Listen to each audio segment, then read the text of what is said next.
and welcome. My name is Richard Davison and I'm here to present Participate in Safe Work Practices. So just before we get started, I just want to point out some housekeeping rules and standards. If we can please, if you're going to eat food or anything, please pick it up after yourself and put it in the bin just over here. And also, in the case of emergency, we have just out this door here, and then there's some car park over here, and there's assembly point. Is everyone okay with that? Yep. Okay. Also, we'll have a toilet break if we can. So each session will go for 30 minutes, and there is 3 sessions. We'll get into that shortly. But if we can hold off toilet break until the end of the session, that'd be greatly appreciated. But if we do need to go to the toilet, out the same door, to the left, and then just down the right, just park there. At the end of this 3rd session, we'll have an attendance sheet to sign. If we can all just sign on to that, that'll be much appreciated. And please, can we put mobile phones on silent? All good. So before we get into this presentation also, you guys are okay for recording? Yep. So this will be recorded? Sure. Yes? Yep. Yes? Yes. Yes. And yes. Great. That's perfect. Okay. So yeah, just another thing with respectful behaviours. Listening without interrupting, speaking politely, that's being clear as well, and just listening to each other, being inclusive, following workplace policies, respecting diversity, and also cooperating with each other. No dramas with that? Beautiful, thank you. So what we'll dive into today will be into the workplace health and safety.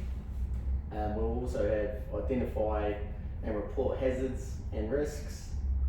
We'll follow safe work procedures and instructions, using personal protective equipment correctly, and participate in workplace safety, consultations, and reporting process. So just with workplace health and safety, does everyone understand what that means? Yeah, okay, so it's just being safe basically in the workplace for yourself, for others, and for the machinery, being mindful of your tasks, and with the identifying reporting hazards. We don't just walk past the hazard. If we saw something slippery on the floor, or like a lead, and it was in the puddle, we wouldn't walk past it and just ignore it. We'd try and report it and try and minimise the risk.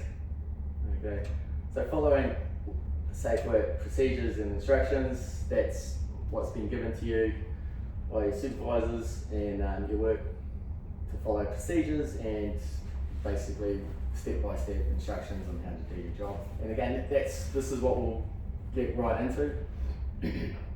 Using personal protective equipment correctly, just touch on that. That's your last line of defense. Goggles, non-slip shoes, gloves, and also we'll get into participating in workplace safety, consultations, and reporting process. So everyone's okay with that? Yep. Yeah, all good.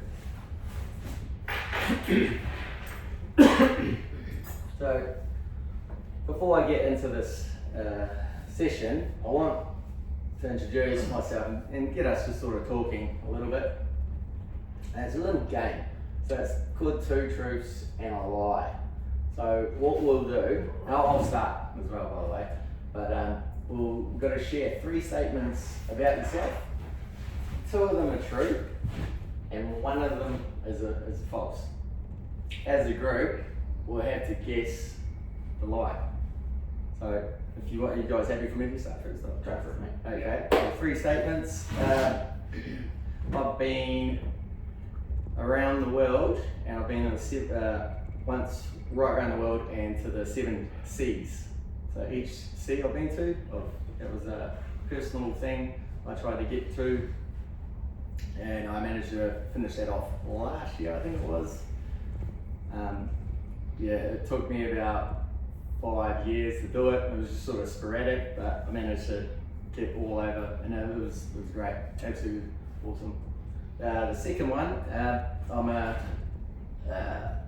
right into fitness, and I was able to do last year. I was managed to do a plank, and the plank, you know what that is? That's when you're in horizontal. Yep, knees off the ground, elbows there. And I managed to successfully get in front of people, by the way. So this is this is talk to people. But it was a 5-minute plank, and yep. So that was an amazing feat, by the way. And the third one was my favourite food is Mexican. So last night was absolutely amazing for me. I really enjoyed it, and yeah, love that spicy food. So as a group, those are the 3 statements. Which one do you reckon was a lie? I don't reckon. I reckon the first one about the seas. The first one being Mexican food. I'm going for Mexican food. Mexican food. I like, so the other two, okay, where are you, Ravi? Yeah, the first one. The first one, the 7 Seas. Oh. So, out of all of those, Ravi was right. Yeah, the I said 7 that Seas. as well. Oh, did you say? Yeah. Sorry, sorry. I was thinking. Yep, well, you too. Yeah, perfect. Yeah, I'd love to go around actually to the 7 Seas, but that's, yeah. So I was able to do a plank, by the way. That was amazing. It took me about a year to get there, but I got there. I started off getting 2 minutes, and then slowly, it took me about 6 months to get 3, and then I was in tears, but I got 5. And it was only twice I've ever done it. Anyway, so I can't do it again, by the way, but it was yeah, and yeah, Mexican I do. I honestly love Mexican. It's amazing. All right, so yeah, who wants to go next? Well, Yeah, my name's Paul Murphy. I'm Yep. a mechanical fitter. I'm a good truck crane driver. is that the first statement? Yeah. Okay. And I enjoy crane driving. That's my first statement. Yep. My second statement is I'm 58 years old. I was born in Western Australia in Kalgoorlie Regional Hospital. Oh, nice. And my third statement is I've been to the Greek island of Santorini, and there's actually a volcano that you can visit on Santorini. And you able to visit? Yes, we went there and some people got really ill. Oh, It's okay. full of sulphur. Yes. So it's ticking the boxes. And that's it. Okay. Well, I personally think that for you guys, I reckon 3 seems true. Yeah, I think the first one's a lie. The first one? Yeah. This one's a lie. That's debatable. Go on, yeah, go on. We're in there. Over here, Ravi. First one? Second one. Second one. I'll go for the second one. Actually, I'm gonna go second too. Yeah, pretty easy. Yeah, I'm 61 and I was born in Subiaco Hospital. Oh, that's a good one. Yeah, right. Nah, too good. Oh, I thought I've seen you drive a crane, I don't think you got Okay, moving on. Who would like to go next? Where? My name's Brendan, so I'm a trainer assessor at Broad Hill. My first statement would be I love riding motorcycles. It's been a passion of mine for a long time, and yeah, I love it every time I'm on one. The second statement is I am actually one of 9 children. I have 5 sisters and 3 brothers.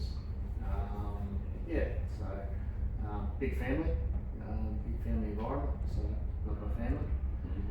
And the third one is I've been in mining for 16 years and counting. I believe the 16 years. That's my Is a lie. I reckon it's all the two. You reckon that's the lie? Big family, I think. Yeah, big family. You think? You don't strike me as a Lie? big family man. I don't know why, but. Do you think? That's a good one. I think you do have a big one. I really do. No, I don't know. Oh! I've only got one sister. Can't get it.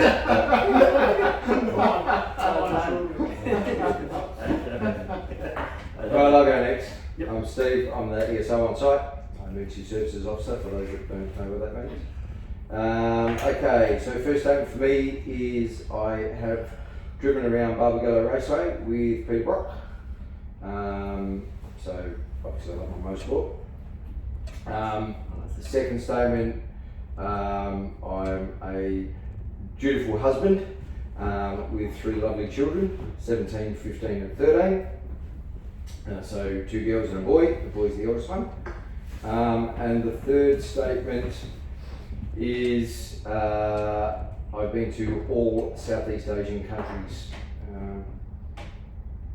in my 48 years of life. That's actually funny.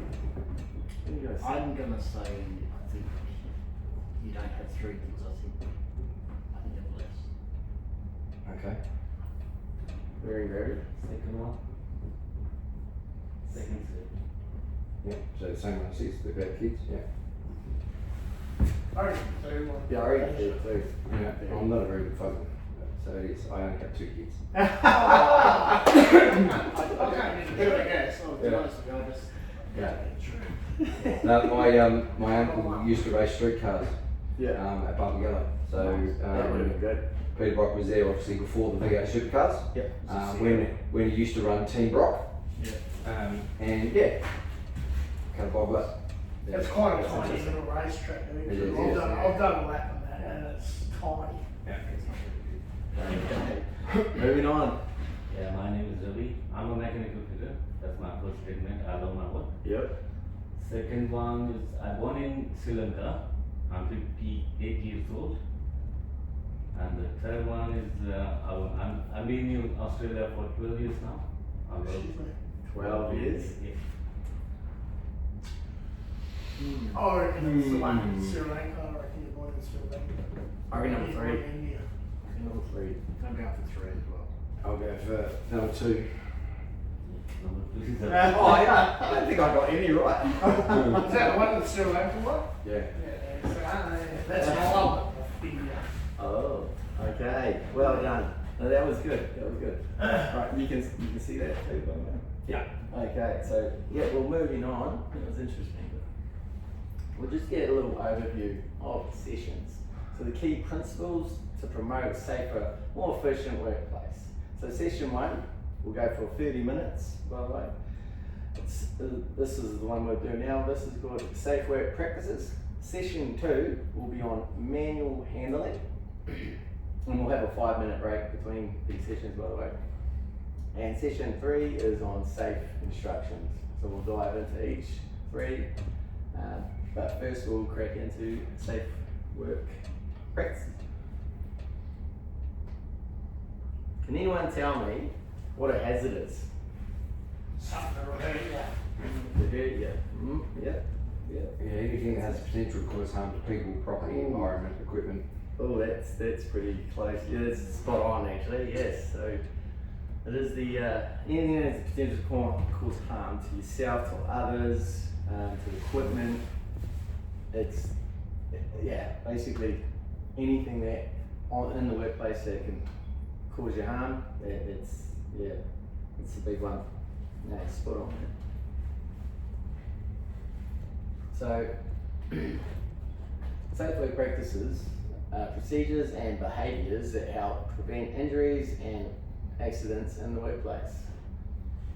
So we can, following workplace procedures and policies, that is one way to do it.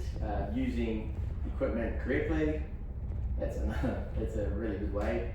So when you've got a piece of equipment, you always read the manual before you start. If you don't know a piece of equipment, and you don't use it, it's basically, if you don't know what you're doing, just stop and ask. But using equipment correctly, it's a major. Wearing appropriate PPE, so that's your last line of defence. Again, that's personal protective equipment, glasses, goggles, you can have a face shield, earmuffs, earplugs, shoes, and you can get coveralls, depending on the situation, what you're doing. So keeping work areas clean and tidy. So that touches on the housekeeping side of things. So if you do a task and it's been a very busy day and you've left a bit of a mess, the job isn't really finished until the whole thing is tidied up, everything's cleaned up, because you don't want someone else to slip over or yourself. It's it's a biggie. It's keeping things clean and tidy is housekeeping. So reporting hazards promptly, that's another one. If you walk past a hazard and you go, oh yeah, that doesn't look right, and it looks like a bit of a slip, but I'll get to it later. Does that sound like a good thing to do, or No. right? Because then it's there to hurt someone else. Yeah, that's right. Yeah, so if you walk past something and you just leave it alone, someone else gets hurt, that's a biggie. That you can't be doing that. So you gotta report hazards as soon as possible, immediately if you can, and then try and rectify the hazard. Yeah, so everyone's okay with that? Yep. Good. So safe work practices, it's about thinking safe, working safe, learning to spot hazards and apply control measures and keep everyone safe. If unsure, stop and ask. Don't guess. So look out for yourself and others, and pre-start checks, check faults before they cause harm. So just on the top one, learning to spot hazards and apply control measures and keep everyone safe. What do you think that means? Looking around, identifying what you're doing, what it is in the environment that could potentially impact what you're doing. Yep. And then using things to mitigate or minimise the risk. So being a control measure. Yeah, and it could be something small as well. So say you're in a cafe and and it's a dark alleyway or something. You're going down a dark corridor and you're going to the toilets, and you don't know if there's a trip hazard because it's so dark. Even those sort of things can be hazards. Slipping over, trip hazards, sharp edges, guarding on it, and it all comes under the same sort of thing. So if unsure, stop and ask, don't guess. So again, with that, nothing really ever goes well if you're guessing. It's one of those things. That's why we have procedures and policies in place. And usually we have step-by-step guide on how to do certain jobs. But again, if you're unsure, just stop. It's simple as that. I'd go straight to whoever's in charge and, hey, I don't understand, can you please explain it? And if that's the go, if that's it, they'll show you the right ways to mitigate the risk. Yeah. So what you're saying is I should ask someone as opposed to, because what I'd do, I'd grab the manual and read it myself, but you're saying I should stop and ask? Yeah, so if you're unsure and your supervisor's there or someone who's used the equipment, it's qualified to use that. Okay. But direct is usually your supervisor. You go from there. But it's always good to read the manual before starting the job. Anyone okay with that? Yep.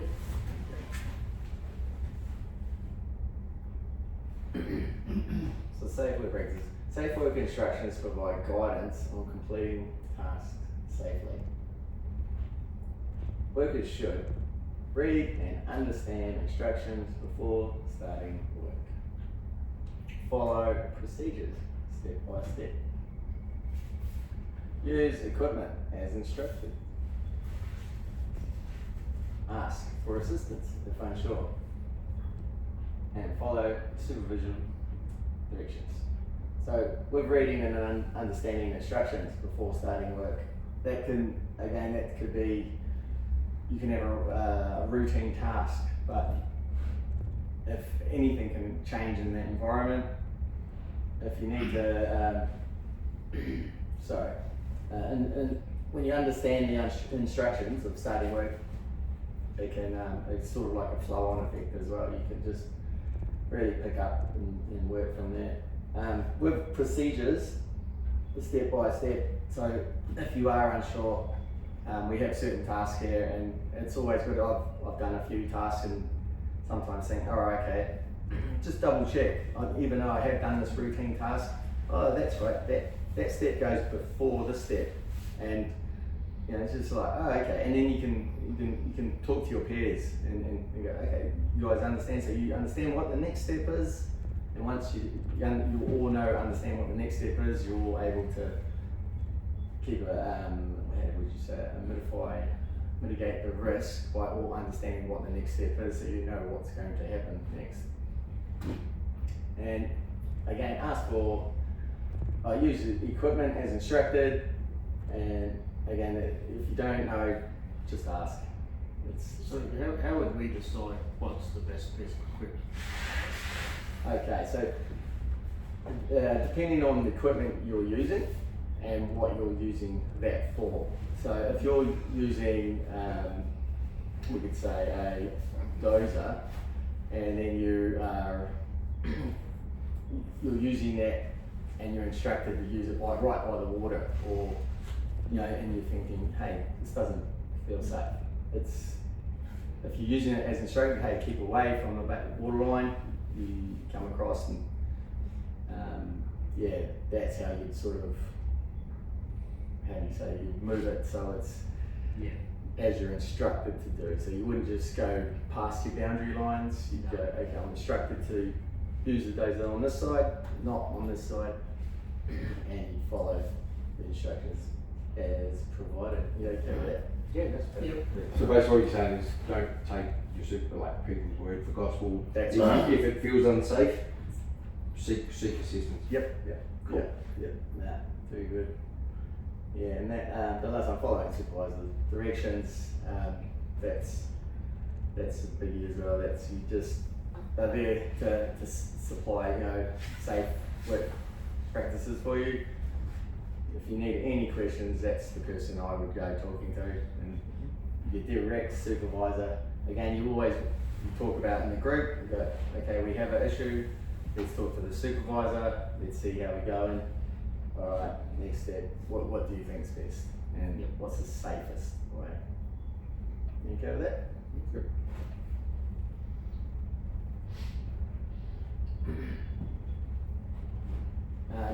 So we're just looking at identifying and reporting hazards. Common workplace hazards: slips, trips, and falls. Faulty equipment, manual handling risks, chemical spills, obstructed walkways. Can anyone give me an example of slip, trips, and falls? Just something sticking up on the parts, say, like I just did today. I tripped over something. Okay. There was where the stackers were, and it was Yeah. like a piece of steel that's been bolted down there. I was just walking around watching the EWP, like between parts over. Okay. Yeah. Rocks on the grid mesh. Rocks on the good. Yeah, that's a big one. Hoses. Yeah. Yep. Slippery surface. It's all about that slips, trips, and falls. There's been situational awareness as well, being focused on what you're doing, the task at hand, and everything around you that can mitigate the risk. So just with faulty equipment, could have a grinder. If you say you've used it for a few years and it's not as good as it once was, and it's, you also need to get it tested and tagged. So it hasn't been tagged. Yes, yeah, and then someone's thrown off the handle in the grinder, the guard, and it's just, no, you gotta look, inspect your equipment, make sure it's all there before you start the job. Manual handling risks. What do you guys think about this? Not using the correct posture and bending your knees and Yeah, things like that. Straight back. Yep. Use your legs, not your back. Yeah, no, that's a good one. Always try and use a mechanical device. That's Yeah. right. Yes, that's a good one. So, And try not to do repetitive movements. Yep. if you need to stretch, stop work, you know, just turn around because like repetitive movements can Yeah. cause you injury. Yep, that's right. Yeah, it's always good to warm up. Team lifts if we will, straight back, knees bent. We will get into this a little more in the next session, but yes, so you can get strains, you can get back injuries, yeah, overexertion, yeah, there's plenty there. Chemical spills, so yeah, if say we're in a cafe, for example, and you're working and you're in the back, they have all types of chemicals like cleaning agents, detergents. Yeah. What do you think we should do if you did spill them? What's not? Should have an MSDS. Yeah. Should be aware of what you're doing and the controls and protective equipment Yes. to actually use when you're using the substance. Yep. Containment control, cleanup. That's it. Yeah. Signage. Signage, yes, yep, that's a big one. Yeah, so you're preventing anyone else from getting harm. That's the big one. So obstructed walkways as well. So that's can you give me an example of obstructed walkway? An emergency exit that has a pile of chairs sitting in it. No, that's sounds like you. No, not at all. No. And again, we bring it up if we do notice something. We report the hazard. Yes, and then we get action. So report hazards immediately to prevent injuries, and that's if we're able to do that, we mitigate the risk. It just keeps everything safe. So I would, if it was me, I'd probably not just report it, but I'd clean it up first. Yeah. Is that what you would do? Yeah, so again, it depends on the type of spill, what's happened, who can potentially be harmed. Yeah. So if there's a few people, we try and move them out of the way from the non-harm area. But if it's a little spill, yeah, sure. It's, if you're in a cafe and you drop a coffee, and you clean up, put signage or put barricading around.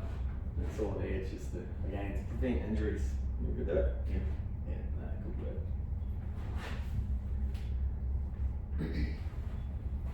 So every worker has a responsibility to work safely at all times, follow workplace procedures, where required PPE, report incidents and near misses, participate in workplace safety activities.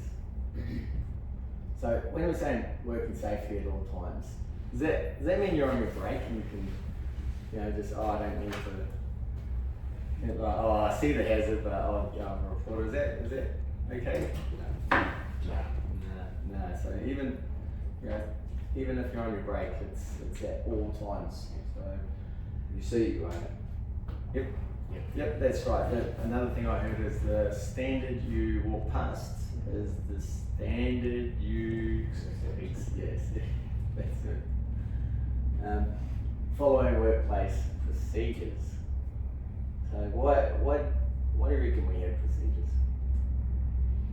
That was work safety. If someone may have had an incident or hurt themselves prior, and Yeah. that's why we have it there, because it's obviously highlighted an area that's, grey, and Yep. so it's there to stop that happening again. You want to learn from other people's mistakes. And that's right. It's not about blaming or anything like that. It's about trying to keep this workplace, everything safe, minimising risk, and keeping everyone healthy. So that's again with workplace procedures as well. Wearing required PPE. So if I'm in a noisy environment, but I think I'll only be in there for 5 minutes. Would that cause me harm?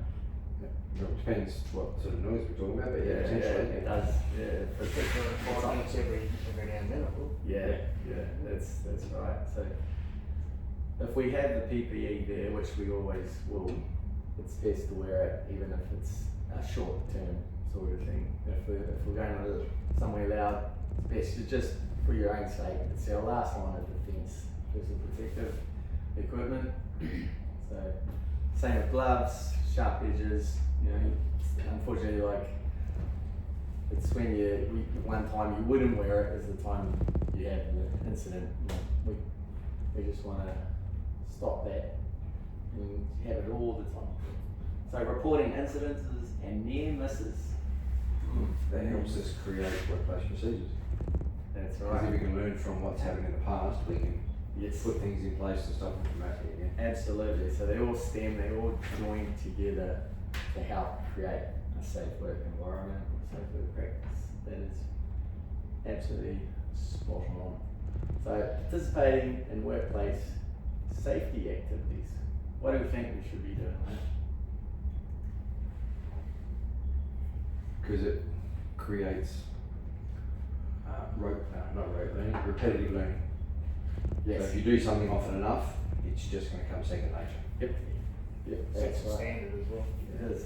Absolutely. So everyone knows what the standard is and people should follow it. That's what we accept. Bang on. That is spot on.